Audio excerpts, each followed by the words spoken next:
અહીં અહીં વડોદરાની કોર્ટમાં?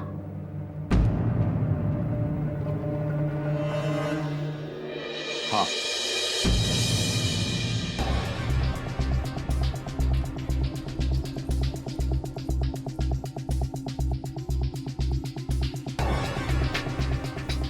શોધન અમદાવાદ ગયો હતો, ત્યાંથી એ બેંગલુરુ ગયો, બેંગલુરુથી સીધો વડોદરા આવ્યો. એ વડોદરા આવ્યો અને એની જાણ સુદ્ધા કોઈને નથી. એ વડોદરાની કોર્ટમાં શું કરતો હશે? આ કુંડળી તમારી દીકરી શ્રુતિની જ છે ને? જી, પણ વાત શું છે? તમારી દીકરીના નસીબમાં બીજવર છે.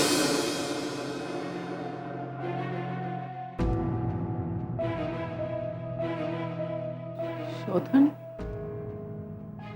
વડોદરાની કોર્ટમાં લગ્ન કરવા આવ્યો હશે?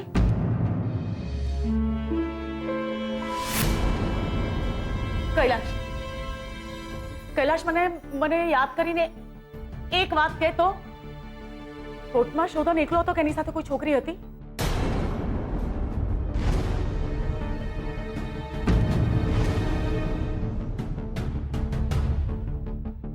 આ એકલો હતો. શોધને કપડા કેવા પહેર્યા હતા? આઈ મીન, એના ગળામાં હાર હતો? ના,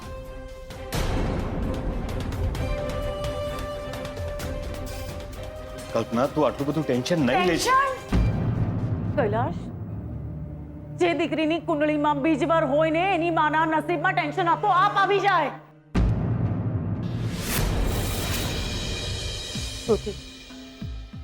શ્રુતિને ફોન કર.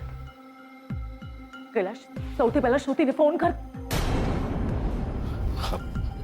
તું રહેવા દે, હું ફોન કરું છું એને. શ્રુતિ.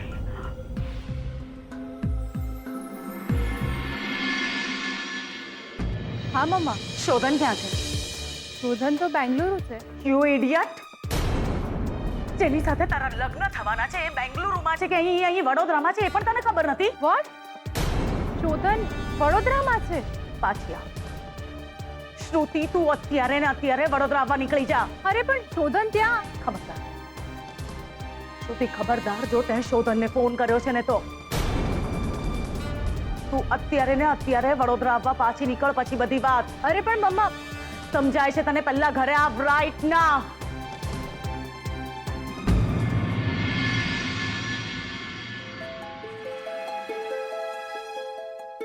શોધન વડોદરામાં છે? એને એવું તો શું કામ આવી ગયું કે બેંગલુરુથી સીધો ઘરે પહોંચી ગયો? એ મને કહ્યું પણ નહીં.